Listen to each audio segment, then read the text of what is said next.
Bismillahirrahmanirrahim. Assalamualaikum warahmatullahi wabarakatuh. So, today kelompok kami akan menjelaskan mengenai instalasi Kafka dan implementasi Java RMI.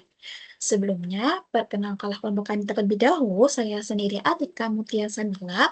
Ada teman saya Cicania Pasu, Haripriya, and Aniska. So, yang pertama kita akan masuk ke tugas yang pertama, yaitu instalasi Kafka. First of all, kita buka dulu Google dan kita install Apache Kafka-nya dari website resmi Apache Kafka. Nah, kita ketik saja Apache Kafka, lalu di sini kita bisa cari yang dari websitenya resmi Apache, yaitu yang ini.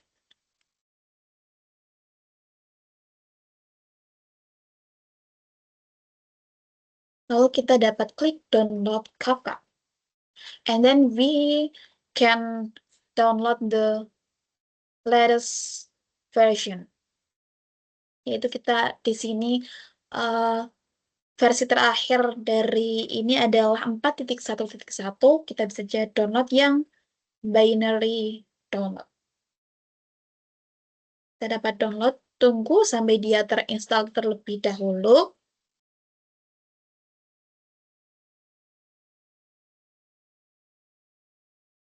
Setelah file Kafka-nya tadi terinstall, kita dapat mengekstrak filenya. Ini skip saja. Nah, setelah terekstrak, kita dapat mengcopy atau memindahkan juga. Mengcut juga bisa ke folder C. Dapat pindahkan ke sini. Lalu kita dapat merename namanya menjadi Kafka saja. Karena ini untuk memudahkan dalam pengaksesan pad nantinya. Nah, sebelum masuk ke instalasi Kafka, kita harus memastikan dulu bahwa kita sudah mempunyai JDK. Kita dapat Pak CMD. Lalu kita bisa klik Java version. Nah, di sini sudah ada JDK yang terinstall, yaitu versi 17.0.17. Jadi kita tidak perlu menginstalnya lagi. Kalau belum ada yang terinstall, maka perlu diinstal dulu ya, teman-teman. Karena ini sudah terinstall, kita langsung ke proses selanjutnya. Nah, kita lihat bahwa di folder Kafka ini terdapat bin config libs license site docs. Nah, untuk masuk ke instalasinya, kita terlebih dahulu mengedit environment-nya.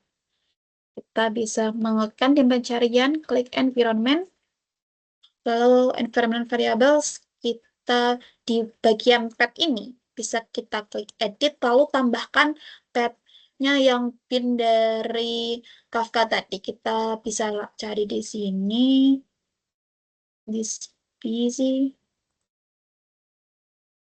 di Kafka.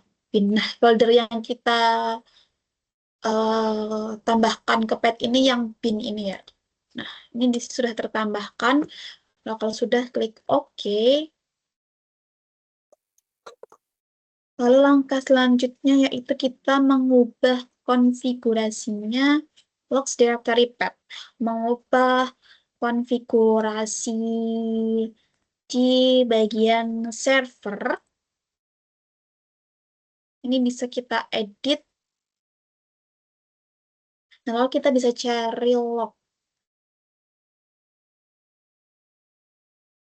Nah, di bagian log dirs ini kita ganti menggunakan path-nya kita, yaitu tadi kan kita ngasih path-nya di si Kafka.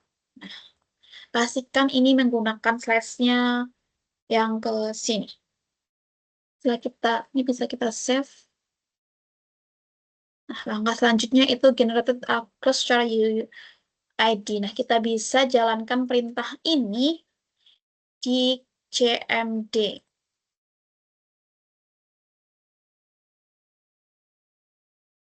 Kita bisa buka CMD. Nah, kita jalankan perintah ini. Nah, di sini kita akan mendapatkan sebuah UID kita bisa copy, lalu kita masukkan ke sini. Nah, cluster UID ini kita ganti dengan hasil UID yang kita peroleh tadi. Bisa dihapus saja. Nah, lalu kita bisa merunning ini.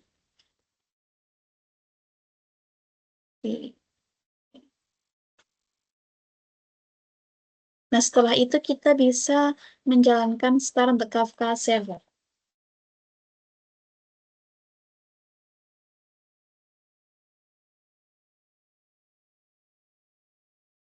Nah, kita dapat tunggu sampai selesai. Lalu di sini sudah tertera Kafka server started. Ya, ini menandakan bahwa Kafka sudah terinstall dan bisa dijalankan.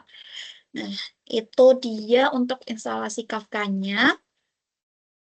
Selanjutnya masuk ke implementasi Java RMA yang akan dijelaskan oleh teman saya. Oke, selamat siang Pak Guru. Saya Cacanya Pasunalong Sregar akan mendemokan video tutorial mendownload Java RMI. Yang pertama yang kita butuhkan di sini sesuai dari PDF-nya adalah Java Development Kit atau JDK yang bisa kita install di link ini. Kita tinggal klik aja, nanti akan mengarahkan ke link ini. Lalu kita sesuaikan sama device yang kita pakai. Karena saya memakai Windows, jadi saya mendownload yang ini, Oracle Java versi 25. Ini ada versi terbaru dari Java.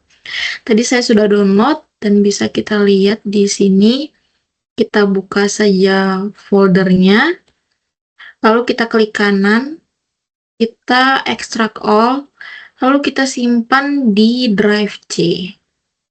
Drive C, kita masuk ke program files, lalu kita di sini bikin folder baru, klik kanan new folder, namanya adalah Java, kita enter, lalu select folder, kita ekstrak. Ini di continue saja. Lalu tinggal kita tunggu prosesnya sampai selesai. Oke, sudah selesai. Lalu kita close dulu. Lalu setelah itu kita bisa buka environment settingnya. Di sini kita klik yang environment variables. Lalu di path-nya ini kita klik edit. Lalu yang tadi ini, path yang ini tadi kita klik. Terus ini ke bin. Ini kita copy paste, copy. Terus kita masukkan di sini, kita klik new, lalu kita paste di sini, terus kita klik OK, terus kita OK lagi, terus kita OK lagi. Setelah itu kita bikin folder baru di drive C.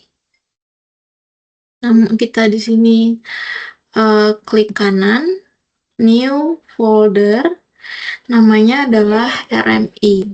Aduh, nggak kelihatan. Ini RMI ini sudah, kita bisa masuk di sini. Sebelumnya kita kopikan dulu kode yang ada di sini. Kita copy, lalu kita buka Notepad, lalu kita paste kode itu di sini, lalu kita klik Ctrl S, lalu kita ubah namanya menjadi hello.java, lalu kita simpan di sini, di drive C dan di file RMI. Setelah itu kita klik save. Oke, selanjutnya akan dilanjutkan oleh teman saya. Terima kasih. So, good morning, doctor. So, my name is Haripriya, and for my part, I implemented the server side of the Java RMI system. So, this is the code that we saved into the file. So, my friend just now did the hello.java. So now I implemented the server.java into the RMI file.